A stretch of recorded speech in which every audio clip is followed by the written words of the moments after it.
In this video, I'm going to show you how to work with blocks in your Moodle page. There's two roles that you can have when you're thinking about blocks on a Moodle page. One is as the course designer, and one is as the course participant or student. So first I'm going to show you how to move blocks around and where they appear. You'll notice in the right-hand navigation or right-hand column of your page you have a series of blocks. This one starts with quick links and then calendar and research tools. And you'll notice also on the left-hand side of your page you have a dock that has additional tabs on it. You can take any block from the right-hand side and move it over to the tab side and vice versa. So for example, if I wanted my settings tab to appear in the right-hand side, I simply mouse over it and then click on the undock this item button.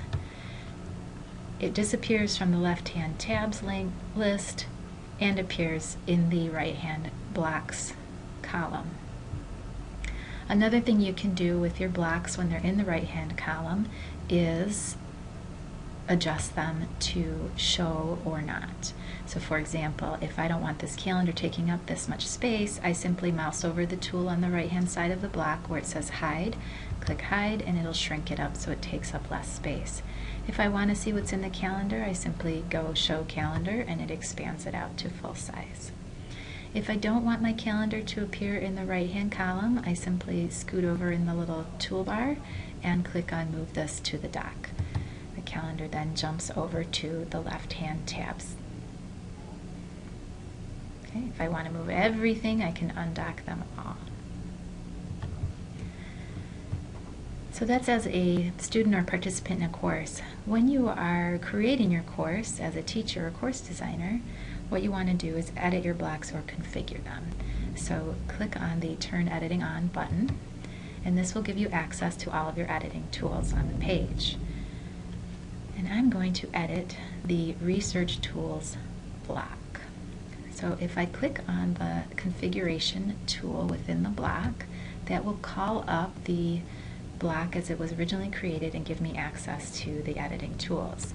This is where I can rename it, I can add content or remove content here in my WYSIWYG editor. And then here, in where this block appears, this shows me where this block was originally created. And in this case, it was a system block, which means the administrator of the district Moodle created this block and chose to display it on any page. The default region is on the right, and the default weight is 3. This weight refers to where the block appears on the right-hand column. It goes from -10 to +10, with -10 being first and +10 being last. If I want to force this block to appear right at the very top, I would change it to -10.